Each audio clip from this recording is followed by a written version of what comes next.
Assalamualaikum warahmatullahi wabarakatuh. Ingkang terhormat Ibu Sirah Sekolah, ingkang kula hormati Bapak Ibu guru, staf karyawan lan ingkang bingah kanca-kanca kula. Sumangga kula lan panjenengan panjataken puja lan puji syukur terhadap Tuhan ingkang Maha Esa amargi kita tasih dipun paringi kesempatan kagem saged kempal wonten lapangan SMP Negeri 25 Surabaya kalih kondisi saras jasmani lan rohani. Kula ngaturaken matur nuwun amargi sampun dipun paringi kesempatan kagem pidato wonten ajengan hadirin hadirat sekalian. Ing kesempatan dinten menika kula badhe pidato bab wigatosipun njagi kebersihan lingkungan sekolah. Wanci puniki menika sampah dados salah setunggal masalah ingkang sisah sanget kagem wonten atasi wonten lingkungan sekolah. Tasih kathah sampah ingkang berhamburan wonten sudut sekolah.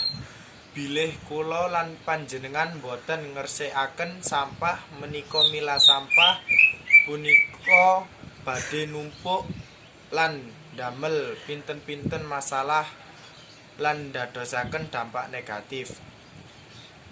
Pramila kula lan panjenengan kedah enggal nginggil masalah menika. Kebersihan tansah dados prioritas lan kagungan peran wigatos lebet ing budaya kita.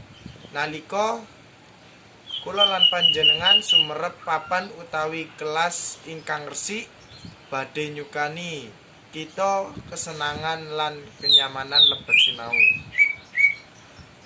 Kita dados wargi sekolah ingkang sae wajib mbucal sampah ing penggenanipun bilih kula lan panjenengan sumerep salah setunggal wargi sekolah ingkang mbucal sampah sembarangan. Kula lan panjenengan wajib ngemutaken piyambakipun.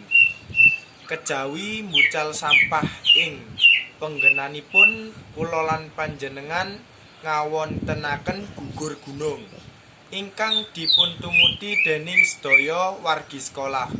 Gugur gunung minimal dipun tindakaken sak minggu pisan. Bab menika nggadah tujuan supados sekolah kula lan panjenengan ketingal resik lan nyaman. Cara-cara kasebut saleresipun gampil dipun tindakake bilih kula lan panjenengan nggadahi kesadaran diri lan badhe kerjasami. Mungkin namung menika ingkang saged kula sanjangaken lan matur nuwun inggih kawigatosanipun wonten ngapuntenaken kula akhiri. Wassalamualaikum warahmatullahi wabarakatuh. Bisa? Ya sih, tunggu apa?